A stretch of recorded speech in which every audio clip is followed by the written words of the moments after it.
Welcome to the way of success. দেখো, আজকে আমরা একটা ডেসক্রিপটিভ কোশ্চেন নিয়ে আলোচনা করছি, যেটা হলো আমাদের জুডিশিয়াল ওভাররিচ, ঠিক আছে, তার সঙ্গে জুডিশিয়াল অ্যাক্টিভিজম, সেটার কি ডিফারেন্স রয়েছে, ঠিক আছে। জুডিশিয়াল ওভাররিচ বলতে কি বোঝো বা জুডিশিয়াল অ্যাক্টিভিজম বলতে কি বোঝো সেটা। তো বলেছে critically examine the concept of judicial overreach in India. Bharat থেকে জুডিশিয়াল ওভাররিচ নিয়ে যে সিস্টেমটা রয়েছে সেটাকে নিয়ে আমাদের একটা ক্রিটিক্যালি এক্সামিন করতে বলেছে, এবং বলেছে হাইলাইট করতে কি it's implication and separation of powers and governance, ঠিক আছে। তো এটা নিয়ে 250 ওয়ার্ডের মধ্যে একটা আমাদেরকে লিখতে হবে। তো জুডিশিয়াল ওভাররিচ কি? দেখো, জুডিশিয়ারি সিস্টেম তো কোনো জিনিস নিয়ে সে কাজ করতেই পারে, ঠিক আছে, কিন্তু যদি সেটা এক্সট্রিম হয়ে যায় সেটাকেই বলা হয় জুডিশিয়াল ওভাররিচ।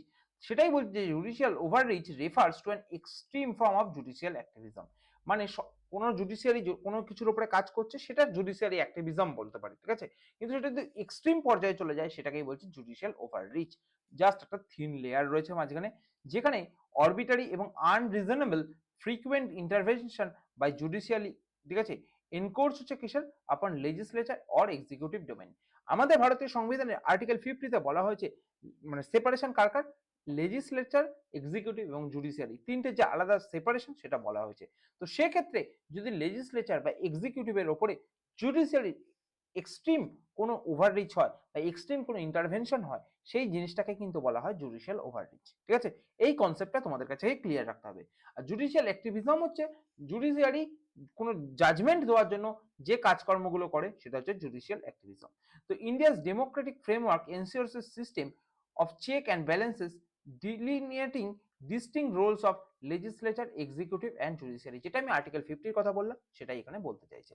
তো এর আগে যে সমস্ত জুডিশিয়াল ওভাররিচের কিছু কিছু ঘটনার কথা মানে উল্লেখ করা যায় বা উল্লেখ করা যেতে পারে, সেগুলো হচ্ছে মাদ্রাস হাইকোর্ট অ্যাক্ট, ঠিক আছে।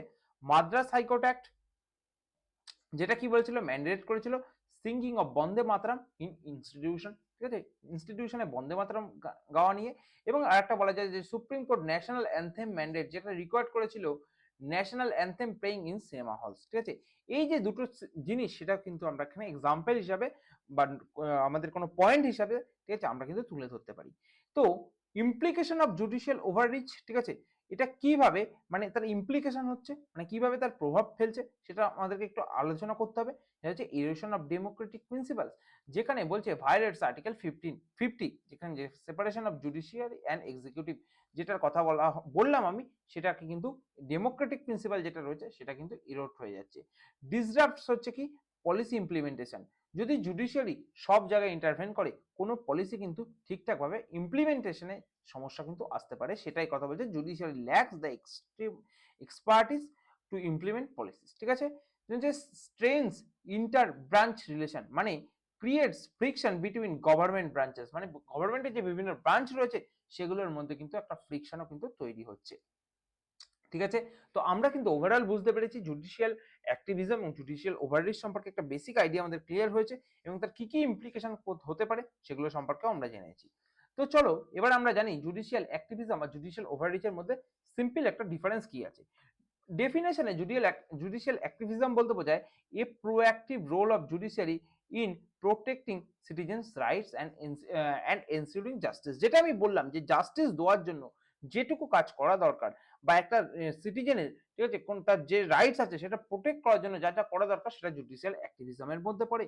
কিন্তু জুডিশিয়ারি যখন এক্সিড করছে তার লিমিটটাকে, ইন্টারফেয়ারিং করছে লেজিসলেচার আর এক্সিকিউটিভের ফাংশনের মধ্যে, সেটাই হয়ে যাচ্ছে জুডিশিয়াল ওভাররিচ। জুডিশিয়াল অ্যাক্টিভিজমের পারপাস কি থাকে, two uphold constitutional values and correct government ফেলিওর্স, মানে গভর্নমেন্টের ফেলিওর্স যেগুলো থাকে সেগুলোকে কারেক্ট করবে এবং কনস্টিটিউশনাল ভ্যালু সেটাকে কিন্তু আপহোল্ড করে তুলবে, ঠিক আছে, সেই জন্য। এবং জুডিশিয়াল ওভাররিচের কি উদ্দেশ্য থাকে, টু বা কাজ কি, to make the decisions beyond judiciary's mandate, জুডিশিয়ারির যে ম্যান্ডেট তার বাইরে গিয়ে কাজ করছে, এবং অফেন রিজেম্বলিং পলিসি মেকিং, এবং কোনো কোনো সময় লেজিসলেচার যেহেতু বলা হলো, তো পলিসি মেকিং এর ক্ষেত্রেও কিন্তু ইম্প্যাক্ট পড়ছে। ইম্প্যাক্ট কি বলছে, যদি জুডিশিয়াল অ্যাক্টিভিজমের ইম্প্যাক্ট দেখি সেটা কিন্তু ডেমোক্রেসিকে স্ট্রেংথ করছে, এবং যদি বলি জুডিশিয়াল ওভাররিচ সেটা কিন্তু উইক করে দিচ্ছে ডেমোক্রেটিক ইনস্টিটিউশনকে, ঠিক আছে। এই হলো বেসিক তফাৎ যেটা আমরা আলোচনা করলাম। এর ছাড়াও আমরা একটা শেষে কিন্তু কনক্লুশন দিতে হবে, সেটাই আমরা বলেছি যে while judicial activism uphold justice, যেখানে জুডিশিয়াল অ্যাক্টিভিজম জাস্টিসকে আপহোল্ড করে ওভাররিচ করছে উইকেন্স দ্য ডেমোক্রেটিক ইনস্টিটিউশন। ঠিক আছে, তো কি দরকার? এ balance judiciary representing separation of power is essential for governance. এটাই হলো আমাদের ক্রিটিক্যাল অ্যানালিসিস যেভাবে করতে হয় তার সম্পূর্ণ আলোচনা। তোমরা যারা মিসলেনিয়াস পরীক্ষা দিতে চলেছো এবং মিসলেনিয়াস পরীক্ষায় কিভাবে ডেসক্রিপটিভ কোশ্চেন লিখতে হবে তার সম্পর্কে যাদের আইডিয়া নেই, তাদের জন্য কিন্তু এই সিরিজগুলো আনা হচ্ছে। তো এই রকম সিরিজ তোমাদের যদি পছন্দ হয় অবশ্যই কমেন্ট করে জানাবে, আমরা কিন্তু আবার এরকম সিরিজ নিয়ে আসবো। এবং বর্তমানে কিন্তু আমি সুশোভন রয় স্যারের প্ল্যাটফর্মের সঙ্গে যুক্ত রয়েছি, সেখানে কিন্তু আমাদের মিসলেনিয়াস ডেসক্রিপটিভ ব্যাচ চলছে। মিসলেনিয়াস ডেসক্রিপটিভ ব্যাচে কিন্তু আমরা জিএস পেপারের উপরে যে ধরনের কোশ্চেন আসতে পারে এবং কিভাবে লিখতে হবে সেগুলো কিন্তু সম্মুখ ধারণা দিচ্ছি, এবং টপিক ওয়াইজ কোশ্চেন আমরা সেখানে প্রোভাইড করছি। তো যদি তোমরা সেখানে জয়েন হতে চাও অবশ্যই কিন্তু এই নাম্বারে আমি নাম্বার দিয়ে দিচ্ছি 9903891735, এই নাম্বারে তোমরা হোয়াটসঅ্যাপ করবে, আমি তোমাদেরকে লিঙ্ক পাঠিয়ে দেবো, ডেমো গ্রুপে জয়েন হয়ে যাবে। ডেমো গ্রুপের মাধ্যমে তারপরে কিন্তু তোমরা সেখানে অ্যাডমিশন নিতে পারবে, বা সুশোভন রয় স্যারের যে প্ল্যাটফর্ম রয়েছে সেই প্ল্যাটফর্মে দেওয়া নাম্বারের সঙ্গে তোমরা ডিরেক্ট কন্ট্যাক্ট করতে পারো, কোনো অসুবিধা হবে না। তো এই হলো টোটাল যে আমাদের সিস্টেম বা যেভাবে আমরা মানে বিভিন্ন কোর্স নিয়ে আসছি সেগুলো সম্পর্কে আলোচনা এবং আজকের টপিকের সম্পূর্ণ এবং পূর্ণাঙ্গ বিশ্লেষণ। যদি এই ক্লাসটা তোমাদের ভালো লাগে অবশ্যই লাইক, শেয়ার এবং সাবস্ক্রাইব করবে, বন্ধুদের মধ্যে ছড়িয়ে দেবে। আজ এই অবধি এই ভিডিওটা শেষ করছি, নেক্সট দিন অন্য কোনো টপিক নিয়ে আবার দেখা হবে। Thank you.